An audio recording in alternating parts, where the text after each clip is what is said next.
राज्यात सध्या मराठा, ओबीसी आणि धनगर आरक्षणासाठी समाज आक्रमक झालेला आहे आणि आक्रमक पावलं उचलत असताना एकीकडे आरक्षणाचा तिढा सोडवण्यासाठी सरकार सावध पावलं उचलताना दिसतंय। मराठा समाजाला कुणबी प्रमाणपत्र देऊन त्यांना ओबीसी कोट्यातनं आरक्षण देण्याबाबत सरकारकडनं जीआर काढण्यात आला। मात्र दुसरीकडे आरक्षणाच्या मदतीने सरकारी नोकरी मिळवण्याची स्वप्न पाहणाऱ्या तरुणांच्या अपेक्षांवर मात्र पाणी फेरणारा एक मोठा निर्णय सरकारने घेतलाय। तब्बल 85 संवर्गातली शासकीय पदं ही कंत्राटी कंपन्यांमार्फत भरण्याचा निर्णय राज्य सरकारने घेतलेला आणि त्या संदर्भातला जीआर सुद्धा निघालाय।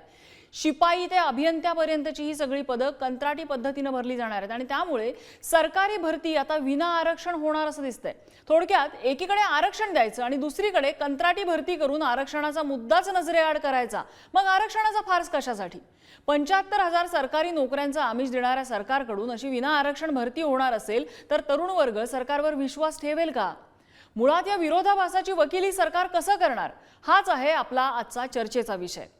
आणि या चर्चेमध्ये आज सहभागी होत आहेत भाजपचे सहमुख्य प्रवक्ते अजित चव्हाण, त्याचबरोबर आपचे नेते धनंजय शिंदे या चर्चेमध्ये सहभागी होतील। बँकिंग तज्ञ विश्वास उटगी आपल्यासोबत आहेत आणि त्याचबरोबर आपल्यासोबत असणार आहेत सकल मराठा मोर्चाचे समन्वयक विनोद पाटील। मी सुरुवातीलाच विनोद पाटील यांच्याकडे जाणार आहे। विनोद पाटील जी, सरकारने हा नवा जो जीआर काढलेला आहे कंत्राटी भरती संदर्भातला, या जीआर कडे तुम्ही कसं बघताय? कारण एकीकडे आरक्षणासाठी तुमची लढाई सुरू आहे। दुर्दैवी निर्णय हा म्हणावा लागेल। याचं कारण असं, मागच्या काळामध्ये देखील केंद्र सरकारने अशाच पद्धतीचं एक परिपत्रक काढलं होतं आणि मिलिटरी भरतीमध्ये त्याचं लागू केलं होतं। अनेक दिवसांचा संघर्ष आहे, अनेक दिवसांची मेहनत आहे सगळ्या समाजाच्या तरुणांची आहे। शिक्षणाला कुठली जातपात नसते, परंतु राज्य सरकारने इतर खर्च कमी करून हे नोकर भरती करणं अपेक्षित होतं आणि नोकर भरतीमध्ये तरुण वर्ग एक नवीन विचार घेऊन त्यावेळेस या शासकीय सेवेमध्ये येतो। त्याची कुठल्या तरी प्रकारची हमी असली पाहिजे त्याच्या कार्याला। त्यामुळे परमनंट जॉबची प्रोसिजर सगळ्या देशामध्ये लागू आहे, परंतु राज्य सरकारने एक नवीन फॉर्म्युला अडॉप्ट केलेला आहे आणि सांगितलं की आम्ही टेम्पररी बेसिसवर कॉन्ट्रॅक्ट पद्धतीवर, पण तो जो तरुण असतो त्याला तेवढाच संघर्ष करावा लागतो, तेवढाच अभ्यास करावा लागतो, तेवढेच खेटे मारावं लागतात आणि तो सेवेत येतो। काही विशिष्ट कालांतरानंतर त्याची सेवा जाते। मुंबई हायकोर्टात, सुप्रीम कोर्टात अशा हजारो प्रकरण पेंडिंग। त्यामुळे राज्य सरकारने असं न करता एखादा दुसरा फालतूचा खर्च कमी करून ही भरती परमनंट करावी अशी आमची त्यांना विनंती राहील। आमच्या सगळ्या समाजाच्या विद्यार्थ्यांचा आग्रह राहील। ते यामध्ये एक मुद्दा असा आहे ना की कंत्राटी भरती करताना आरक्षणाचा प्रश्नच बाजूला जातोय। म्हणजे ज्यासाठी आरक्षणाची लढाई होतीये की सरकारी नोकऱ्यांमध्ये आम्हाला रिप्रेझेंटेशन मिळावं, आम्हाला जागा मिळाव्या, तर तो प्रश्नच जर सरकार नजरेआड करत असेल तर त्याकडे कसं बघाल? तेच म्हणतो मी तुम्हाला, दोन गोष्टी याच्यामध्ये आहे। एक तर राज्य सरकारने कुठल्याही प्रकारचे खाजगी भरती करू नये, ही परमनंट स्वरूपाची असावी।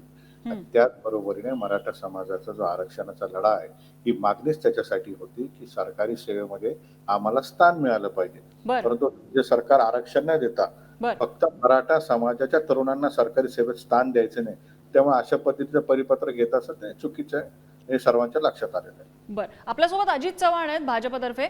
अजित चव्हाण, म्हणजे मराठा तरुणांना स्थान द्यायचं नाही, म्हणजे एकीकडे आरक्षण द्यायचं, जीआर काढायचा आणि दुसरीकडे असा जीआर ज्याचा आरक्षणासाठी काही संबंध नाहीये आणि भरती तशीच केली जाणार आहे। काय म्हणायचं, काय सरकारची भूमिका नेमकी काय आहे? नम्रताजी, हा धुराळा उडवताना थोडासा मुद्दा चुकलाय असं मला नम्रपणे आपल्याला सांगायचं आहे। आता मी माझे बंधू विनोद पाटील यांना ऐकत होतो। मी ज्या विनोददादांना ओळखतो त्यांचं असं मत असूच शकत नाही। विनोद पाटील हे कायम विशेषतः माझ्या मराठा समाजामधल्या तरुणांकरता अशा करता प्रेरणास्थान आहे की उद्योग करावा, व्यवसाय करावा, नोकरीत देखील चांगल्या पदावरती गेलं पाहिजे, असं हरकत नाही। सरकारच्या बाजूनं हा मुद्दा मांडताना मला सर्वप्रथम एक गोष्ट सांगायचं आहे की सरकारी नोकऱ्या देणं हे आता इथपर्यंत आलंय की आपल्या राज्याचा 70% उत्पन्नाचा भाग हा आस्थापनेवर खर्च होतोय। हे आपण सगळ्यांनी मान्य केलं पाहिजे। बघा, मी सत्ताधारी पक्षाचा प्रवक्ता असताना सुद्धा ही वस्तुस्थिती सांगतोय आणि अतिशय नम्रपणे मी महाराष्ट्राच्या जनतेला, विशेषतः तरुण मुलांना सांगू इच्छितो की आता कंत्राटी पद्धतीनं आता कामगार भरती केली जाते का? तर निश्चित केली जाते। आता ज्या अधिकच्या विभागांचा याच्यामध्ये आजच्या जीआर मध्ये समावेश आहे त्यामध्ये सुद्धा ती पदं खूप मोठी पद आहेत का, तर अजिबात नाही. शिपाई आणि आत्ता सुद्धा कंत्राटी पद्धतीनं राज्य शासनाशी अंगीकृत असणाऱ्या वेगवेगळ्या महामंडळांमध्ये कंत्राटी तत्वावरती आमचे अभियंते काम करतात का, तर निश्चितपणे करतात. बर. शासनाच्या निर्णय प्रक्रियेमध्ये महत्वाचं स्थान असलेलं एकही पद यामध्ये कंत्राटी पद्धतीनं भरलं जात नाहीये. याचा आपण तज्ञांच्या मार्फत अभ्यास करावा नम्रताजी, आणि मग नंतर सांगावं की एकीकडे शासन आरक्षण देते आणि मग नोकऱ्या खाते. अजिबात असं नाहीये. ज्या पदांचा शासनाच्या निर्णय प्रक्रियेमध्ये अतिशय महत्वाचा सहभाग असतो ती सर्व पदं कंत्राटी पद्धतीनं भरून आपल्याला चालणारच नाही. त्यामुळे आमचं सरकार काय, कुठलंही सरकार आलं तरी ते सरकार एवढा असा आताताईपणाचा निर्णय घेणार नाही.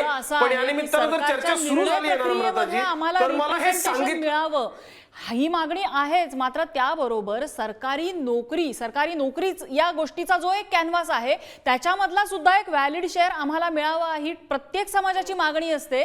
जशी मराठा समाजाची आहे, ओबीसी समाजाची आणि इतर सर्व कॅटेगरीजची सुद्धा आहे. आणि आरक्षणानुसार त्यांना ते मिळालं पाहिजे. मला वाटतं याबाबत कुणाचंही दुमत नसेल, कारण तसं आपल्याकडे कायदा झालेला आहे आणि त्याच्यामुळेच आपण आरक्षण आणलेलं आहे. म्हटल्यानंतर कंत्राटी पद्धतीने भरती अशाच वेळेला होणं, ज्या वेळेला आरक्षणाची मागणी 3 मोठ्या समुदायाकडनं त्यासाठी लढा दिला जातोय, ज्याच्यात मराठा समाज आहे, ओबीसी समाज इन्सिक्युअर फील करतोय, धनगर समाजाच्या आरक्षणाचं अजून घोंगडं भिजत आहे आणि दुसरीकडे असा जी आर निघतो ज्याच्याशी आरक्षणाचा काही संबंध नाही. म्हटल्यानंतर कुठेतरी सरकारच्या मोटिव्हवरती प्रश्न उपस्थित केला जातो. मी धनंजय शिंदे यांच्याकडे जाणार आहेत. आपचे नेते धनंजय शिंदे आपल्यासोबत आहेत. धनंजय शिंदेजी, या सगळ्याकडे कसं बघता तुम्ही? अजित चव्हाणांना मुद्दा मांडायचा, मी येईन त्यांच्याकडे आणि त्यांच्या म्हणण्याबद्दल विनोद पाटला नाही काहीतरी मला वाटतं बोलायचं आहे, पण आधी धनंजय शिंदे बोला. भारतीय जनता पक्ष जो आहे तो कंत्राटदारांचा पक्ष आहे, तो बलात्काऱ्यांचा पक्ष आहे. हे ह्या अशा ज्या काही घटना घडत आहेत किंवा निर्णय घेतले जातात त्याच्यावरून सिद्ध होत आहे. आणि आता जे आरक्षणाच्या संबंधात विविध समाजाची जी आंदोलनं चाललेली आहेत, तर ह्यांना आरक्षण संपवायचं आहे. हा RSSचा किंवा संघाचा आणि भारतीय जनता पक्षाचा हा एक अजेंडा आहे, लॉंग टर्म स्ट्रॅटेजिक अजेंडा आहे. आणि त्या अजेंडाच्या आता इम्प्लिमेंटेशनला ह्या निर्णयाने त्यांनी सुरुवात केलेली आहे.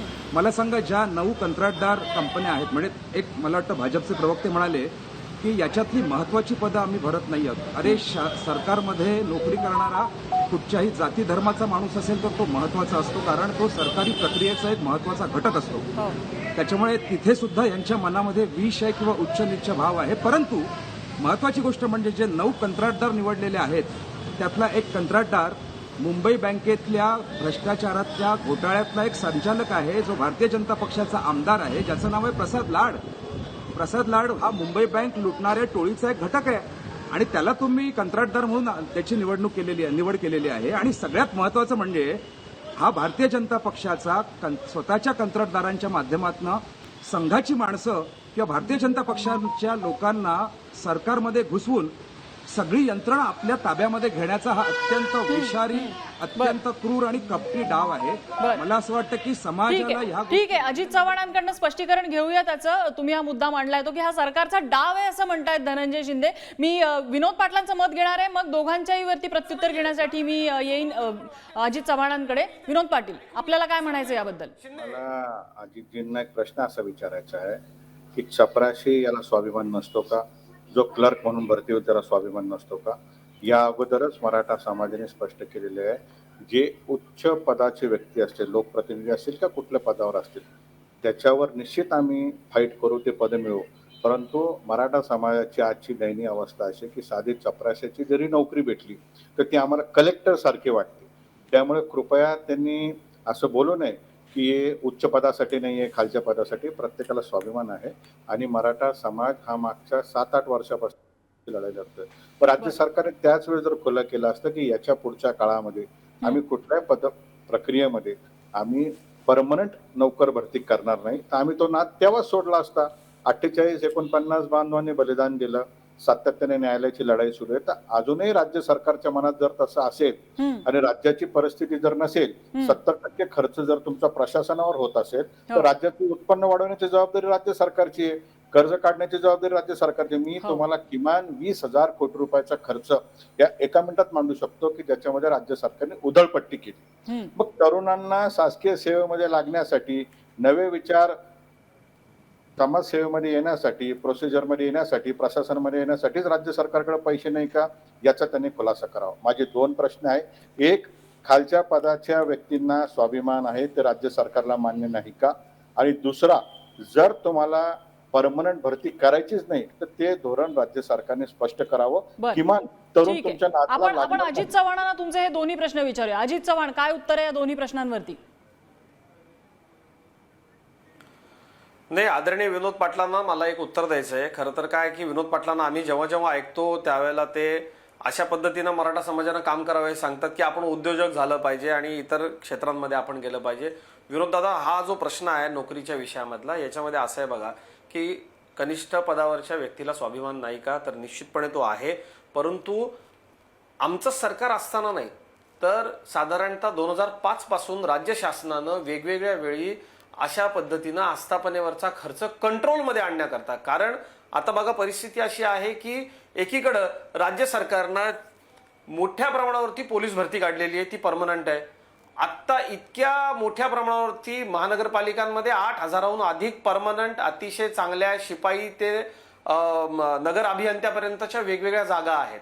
एकीकडे आपण जर असं म्हणत असू की हे चुकीचं आहे किंवा आरक्षणाच्या पार्श्वभूमीवरती खरं तर नम्रताजी हा मुद्दा अजिबात आलेला नाही, ही रेग्युलर प्रोसेस आहे. त्या प्रोसेसमध्ये काही विभागांना अधिकच्या मनुष्यबळाची आवश्यकता होती. ती अधिकच्या मनुष्यबळाची आवश्यकता लगेचच परीक्षा देऊन आपल्याला भरून काढता येणार नाही, म्हणून या कंत्राटी पदांना तिथं मान्यता दिलेली आहे. राज्य शासनामध्ये, नगरपालिकांमध्ये आणि स्थानिक स्वराज्य संस्थांमध्ये आपण जर आतापर्यंतचा रेशो जर बघितला तर जे लोक कंत्राटी कर्मचारी म्हणून कामाला लागतात, विशेषतः वीज महामंडळाच्या 3 कंपन्यांमध्ये सुद्धा अनुकंप आणि कंत्राटी तत्वावरती जे लोक नोकरीला लागतात त्यांच्या संघटना असतात आणि पुढे ते परमनंट होतात. आता शासनानं कंत्राटी भरती या वेगळ्या विभागांची अधिकची करण्याचा निर्णय घेतला. याचा अर्थ असा, आपल्याला अधिकच्या मनुष्यबळाची गरज आहे आणि ते तातडीनं भागवण्याकरता आपण ते कंत्राटी करतो.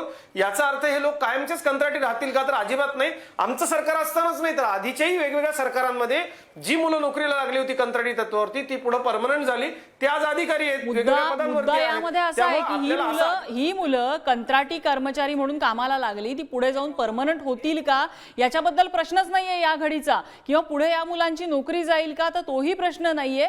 मुद्दा असा आहे की परमनंट भरती करा अशी जर मागणी ज्यावेळेला विनोद पाटील करतात आणि त्यावेळेला तुमच्याकडनं त्याच्यावरती उत्तर येतं की राज्य सरकारचा 70% खर्च हा अशा प्रकारच्या पगार आणि इतर सर्व गोष्टी मॅनेजमेंट वरती जातोय आणि फास्ट भरती हवी आहे. जर जास्तीचं मनुष्यबळ तुम्हाला हवं असेल तर परीक्षांचा किती बट्ट्याबोळ झालेला आहे, तो का सुधारला जात नाही, परीक्षा प्रक्रिया का वेगवान केली जात नाही, हे सुद्धा अनेक प्रश्न आहेत. आणि दुसरा प्रश्न, ज्यावेळेला ही अशा प्रकारची कंत्राटी भरती निघाली, आम्ही जी मुलं आज सरकारी नोकर भरतीसाठी प्रयत्न करतायत त्यांच्याकडे जाऊन जेव्हा विचारलं तेव्हा त्या मुलांनी भीती व्यक्त केली आहे की ही पदं विकली जातील.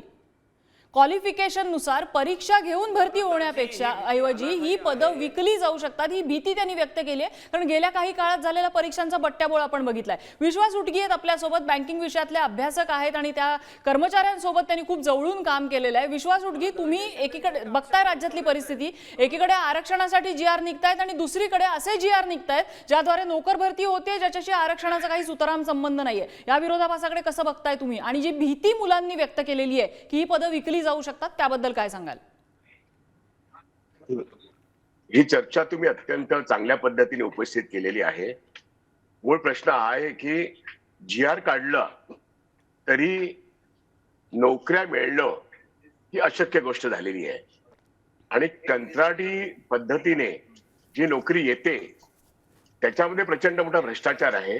आणि तुम्ही जो आता मुद्दा मांडलात तर सरकारी क्षेत्र असेल, LIC असेल, बँका असतील, MSEB असेल, त्या सर्व ठिकाणी असे जॉब्स हे राजकीय नेत्यांच्या हातात आहेत, कारण का कंत्राटदार हेच राजकीय नेते आहेत आणि सरकारने या कंत्राटदारांकरता GR काढलेले आहेत, अशी आताची परिस्थिती आहे. आणि परीक्षा घेऊन कंत्राटदारांच्या हातामध्ये ही मुलं सोपवणं हा एक धंदा आहे. मध्य प्रदेशमध्ये व्यापम नावाचा घोटाळा झाला, तसा प्रकारचा हा महाराष्ट्रामध्ये दुसरं व्यापम सुद्धा सुरू आहे. म्हणून तुम्ही तो मुद्दा उपस्थित केला. होय, कंत्राटी नोकऱ्या सुद्धा विकल्या जात आहेत. अशा सर्व ठिकाणी आरक्षणाचा बट्ट्याबोळ केव्हाच झालेला आहे. त्यामुळे आरक्षण हा परमनंट क्षेत्रात होतो आणि कंत्राटी नोकऱ्यांमध्ये सगळ्यांना भ्रष्टाचाराचा एक मोठा वाव आहे, अशी सध्याची परिस्थिती आहे. बरं. त्यामुळे माझं असं म्हणणं आहे की एकूण रोजगार निर्माण करण्याची नीती आहे का सरकारकडे, तर ती नाही आहे. रोजगार निर्माण करणं म्हणजे आपल्याकडची भाकरी मोठी करणं आणि त्या भाकरीमध्ये आरक्षणाचे जे घटक आहेत, मग ते एससी असतील, एसटी असतील, मराठा असेल, बहुजन असेल, ओबीसी असेल, यांचे वाटे पाडायला हरकत नाहीत, पण रोजगाराची भाकरी मोठी पाहिजेत, म्हणजे वाटे पडतील. नाहीतर 50% जो एक सिलिंग आहे सुप्रीम कोर्टाच्या नियमाप्रमाणे, त्याचं काय करायचं, असे सगळे मूळ प्रश्न आहेत. त्यामुळे सरकारने रोजगार विषयक नीती ठरवणं आणि आरक्षण जे कायद्यान्वये आहे, जे संविधानाप्रमाणे आहे, ते दिलं पाहिजे, असं माझं मत आहे. बर आपल्यासोबत धनंजय शिंदेजी, आता विश्वास उटगींनी ज्याचा उल्लेख केला की अशी पदं भरली जात आहेत आणि अशा पद्धतीने भरती होते, ह्याचं कारण ज्या कंत्राटी कंपन्या आहेत, ज्या कंत्राटी भरती करणाऱ्या कंपन्या आहेत, त्या राजकीय पक्षांशी रिलेटेड आहेत. आणि आता याही वेळेला जेव्हा कंत्राटी भरती होते त्याही वेळेला आरोप होतोय की अनेक कंपन्या ज्यांची नावं आपण टीव्ही स्क्रीनवर बघत असाल, तर त्या कंपन्या ह्या सत्ताधाऱ्यांशी संबंधित कंपन्या आहेत असा आरोप होतोय. धनंजय शिंदेजी, यावर प्रकाश टाकू शकाल? नाही, सत्ताधाऱ्यांची नुसत्या संबंधित नाही आहेत, तर सत्ताधाऱ्यांच्या मालकीचे आहेत. मी मगाशी जे एक आमदार म्हटलं भारतीय जनता पक्षाचे प्रसाद लाड, त्यांची स्वतःची मॅनपॉवर कंपनी आहे. आणि त्यांना मुंबई बँकेमध्ये जो काही घोटाळा झालेला आहे, त्याच्या घोटाळ्यामध्ये त्यांचं सुद्धा नाव आहे. म्हणजे अशा लुटारू माणसांना तुम्ही कंत्राटदार नेमता, म्हणजे महाराष्ट्र शासनाला लुटणाऱ्या टोळ्यांच्या हातात तुम्ही महाराष्ट्र शासनाचा कारभार देता, असा त्याचा अर्थ होतो. परंतु याहीपेक्षा मला एक महत्वाची गोष्ट सांगायची आहे की गेल्या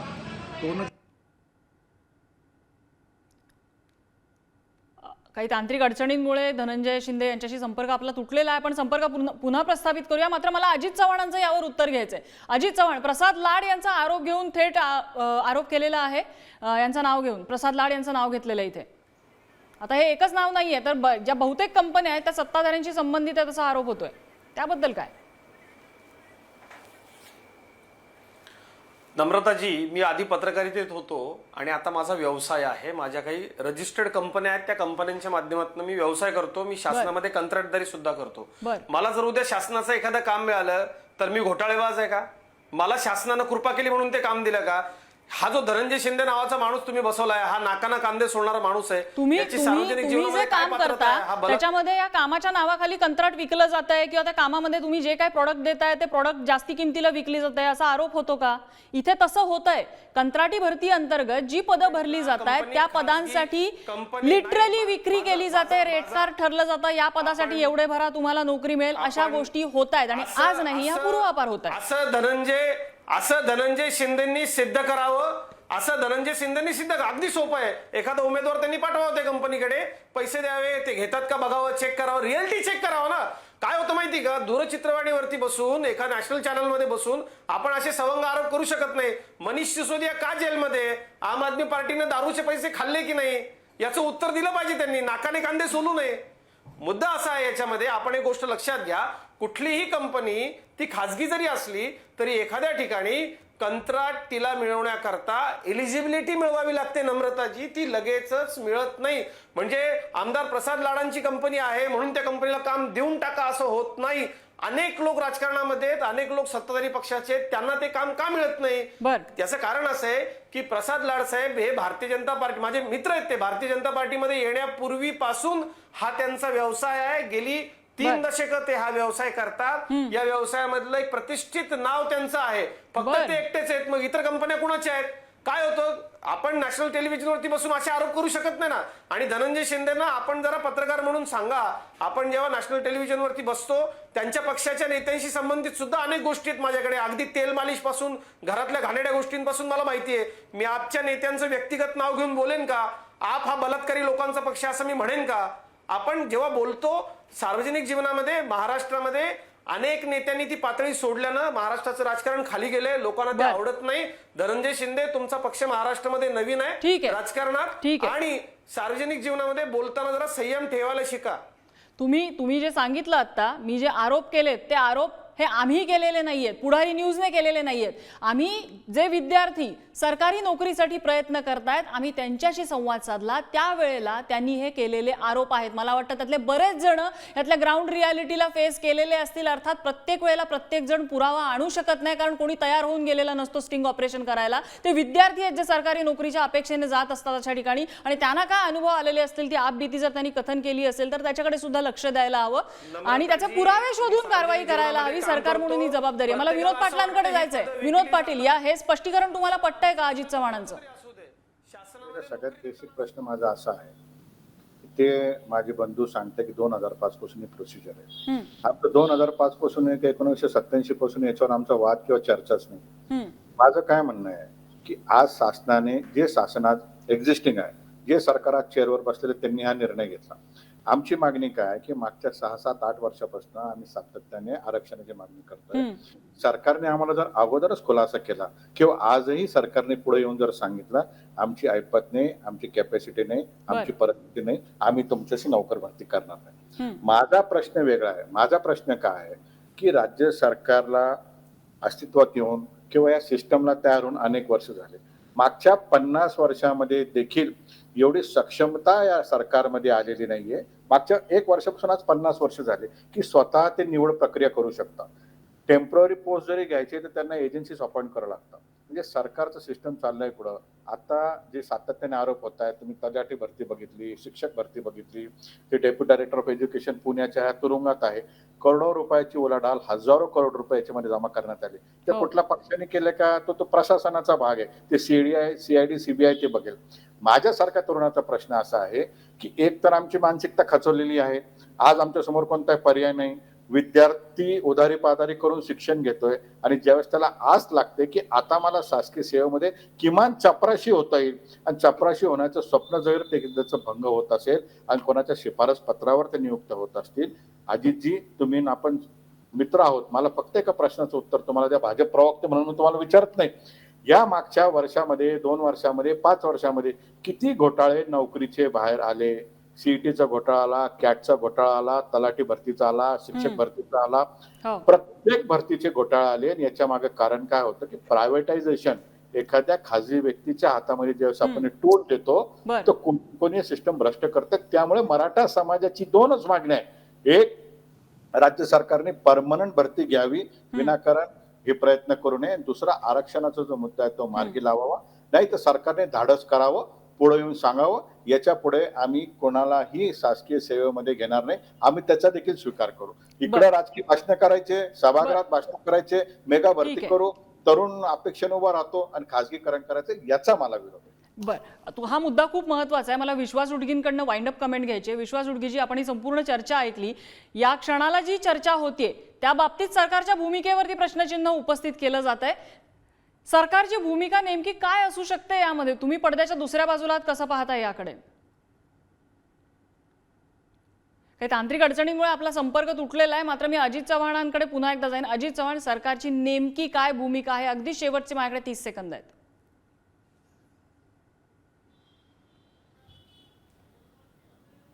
आदरणीय नेते आहेत भैया, आपल्याला नम्रपणे आणि जबाबदारीने उत्तर दिलं पाहिजे. सरकारमधला घटक म्हणून मला जी माहिती आहे किंवा मी या कार्यक्रमापूर्वी अतिशय जबाबदार व्यक्तींकडून, नेत्यांकडून जी माहिती घेऊन या कार्यक्रमाला येऊन बसलो ते म्हणजे असं की कंत्राटी भरती ही तातडीची गरज भागवण्यासाठी आहे. तलाठी भरती असेल, ग्रामविकासची भरती असेल, आपण जर बघितलं तर महानगरपालिकांमधली हजारो पदं असतील, पोलीसची भरती असेल, हे शासन सत्तेत आल्यापासून कायमस्वरूपी पदांच्या लाखो, हजारो नाही लाखो जाहिराती निघाल्या आहेत आणि मराठा आरक्षण देण्याकरता सरकार कटिबद्ध आहे. मराठा समाजाच्या आरक्षणाचं वचन आम्ही दिलेलं आहे आणि ते आम्ही पाळणार. लाखो जाहिराती निघाल्यात, मात्र त्यातली प्रत्यक्ष भरती किती झाली आहे हा प्रश्नच आहे. कारण बऱ्याच ठिकाणी जिथे परीक्षांमधले घोटाळे समोर येत आहेत, कॉपीचे घोटाळे, भरतीचे घोटाळे आणि काय काय म्हणून सांगू, हा कॅनव्हास खूप मोठा आहे. मात्र ज्या पद्धतीने अजित चव्हाण आपल्याला स्पष्टीकरण देत आहेत की आपल्याला तातडीची भरती सरकारला करायची होती, त्यामुळे अशा पद्धतीने कंत्राटी पद्धतीने केली जाते.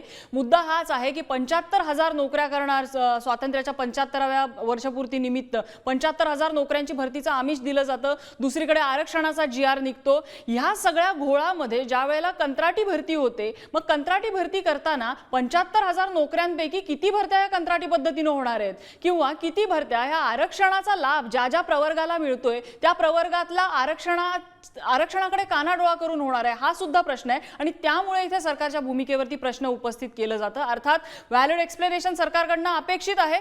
कशा पद्धतीनं हे सरकार या प्रश्नाचं उत्तर देतं हे आपल्याला पाहावं लागेल. मात्र आपल्याला धनंजय शिंदे, विनोद पाटील, अजित चव्हाण आणि त्याचबरोबर विश्वास उडगी सर या सगळ्यांनीच वेळ दिला चर्चेसाठी. या चर्चेमध्ये आता वेळ झालेली आहे इथेच थांबण्याची. सर्वांचे आभार.